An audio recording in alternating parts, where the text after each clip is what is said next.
پھر اسی طرح زینت کا جو ہے ذکر ہوا کہ جس سے انسان آرائش کرتا ہے اپنی، تو اس میں بھی غلوب سے کام نہیں لینا چاہیے. اب یہاں سے کوئی یہ نہ سمجھے کہ قرآن تو کہتا ہے بیوٹیفائی کرو اپنے آپ کو، لہذا جس طرح چاہو کرو. یہ معنی نہیں ہے اس کا، کیونکہ بیوٹیفیکیشن میں بھی اللہ تعالیٰ نے اور اس کے رسول صلی اللہ علیہ وسلم نے کچھ حدود مقرر کی ہیں. مثلا حدیث میں آتا ہے لعن الرسول علیہ الصلاۃ والسلام الواشمۃ والمستوشمۃ والواشرۃ والمستوشرۃ. رسول اللہ صلی اللہ علیہ وسلم نے لعنت فرمائی ہے گودنے والی پر، گودوانے والی پر، دانتوں کو نوکدار بنانے والی پر، اور اس پر جو دانتوں کو نوکدار بنوائے. یعنی ایسا طریقہ اختیار کرنا کہ جو پرماننٹ میک اپ کی قسمیں ہوتی ہیں، کہ مثلا یعنی ٹیٹوز جس کو کہتے ہیں، تو ٹیٹوز صرف بلو کلر کے نہیں یا بلیک نہیں ہوتے، بلکہ اب میک اپ کی غرض سے بھی استعمال ہو رہے ہیں، اس سے بھی منع کیا گیا ہے. یعنی گودنا جو ہے وہ اس میں شامل ہوتا ہے. اور اسی طرح جو دوسری چیز ہے دانتوں کو نوکدار بنوانا، یہ اس دور میں لوگ کیا کرتے تھے، گھسا گھسا کے دانتوں کی شیپ فرق کر لیتے تھے.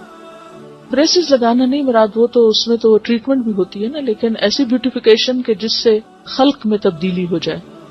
اس میں آپ دیکھیے حدیث میں واضح الفاظ میں آتا ہے، بخاری اور مسلم کی حدیث ہے کہ آپ صلی اللہ علیہ وسلم نے خوبصورتی کے لیے دانتوں میں درزیں بنانے والی، اپنی دانتوں کو اندر سے گھسا کے بیچ میں فاصلہ زیادہ کرنا، اس پہ لعنت کی ہے، جو در حقیقت اللہ کی بنائی ہوئی ساخت میں رد و بدل کرتی ہیں.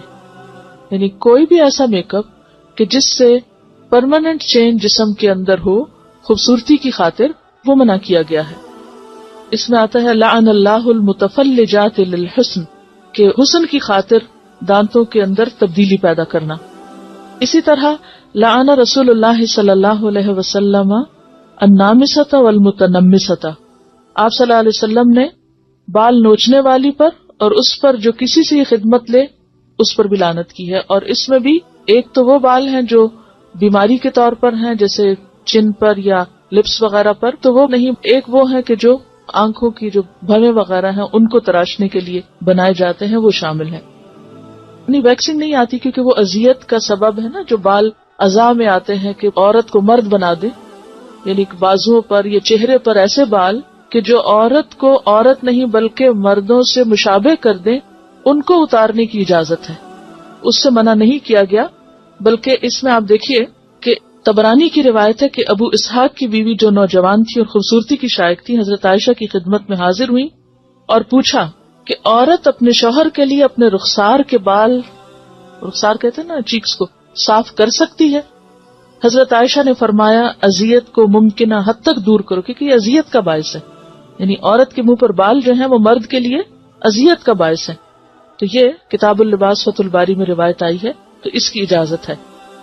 اسی طرح بالوں میں بال جوڑنا جو ہے، جوڑا بنانا یا بالوں کو کسی بھی طرح پیچ کر کے اس میں لگا کے خوبصورت بننا جو ہے وہ بھی منع ہے. حدیث میں آتا ہے، بخاری کی روایت ہے، اللہ تعالیٰ نے بال جوڑنے والی اور جڑوانے والی عورت پر لعنت فرمائی ہے. اور اس میں آپ دیکھیے کہ ان ساری جو احادیث ان میں ایک چیز مشترک ہے، اور وہ کیا ہے؟ لعنت کا لفظ. یعنی اللہ کی رحمت سے دور ہیں ایسے لوگ. ایک اور حدیث میں آتا ہے کہ بنی اسرائیل اس وقت ہلاک ہوئے جب ان کی عورتوں نے ایسے کام کیے. یعنی بنی اسرائیل کی ہلاکت کے پیچھے بھی ان کی عورتوں کی حد سے زیادہ زینت میں دلچسپی تھی. پھر اسی طرح ایک اور حدیث ہے جس سے پتہ چلتا ہے کہ بالوں کے اندر اگر کوئی جیسے دھاگے کے یا اون کے کوئی پیچز لگائے جائے تو منع نہیں ہے زینت کے لیے، جیسے چٹیا ڈالتے ہیں یا مہندی یا پراندہ یا وہ جو کلپس وغیرہ ڈالتے ہیں یا بیڈز ڈالتے ہیں، اس سے منع نہیں کیا گیا کیونکہ وہ پتہ چل رہا ہے کہ کوئی ایکسٹرا چیز ہے. اور پھر اسی طرح یہ ہے کہ خضاب لگانا جو ہے، یعنی بالوں کو رنگ لگانا، اس میں سیاہ رنگ سے منع کیا گیا ہے. لیکن جو نیچرل کلر ہے جیسے مہندی ہے یا کوئی بھی نیچرل کلر ہے اس کی اجازت ہے. یعنی بالکل ٹوٹلی کالا کرنا جو ہے وہ منع ہے، مگر کالے کے علاوہ اور رنگ جو ہے ان کی رخصت ملتی ہے. اس میں ہم دیکھتے ہیں کہ واضح طور پر حکم ہے. ابو ہریرہ کی روایت ہے کہ نبی صلی اللہ علیہ وسلم نے فرمایا یہود و نصارہ خضاب نہیں لگاتے، تم ان کے خلاف طرز عمل اختیار کرو. یعنی بال سفید رکھنا پسندیدہ نہیں، ان کو رنگنا زیادہ پسندیدہ ہے. ٹھیک ہے. یعنی بعض لوگوں کا خیال یہ ہے کہ کلر کرنا جو ہے یا خضاب لگانا جو ہے وہ شاید تقوی کے خلاف ہے.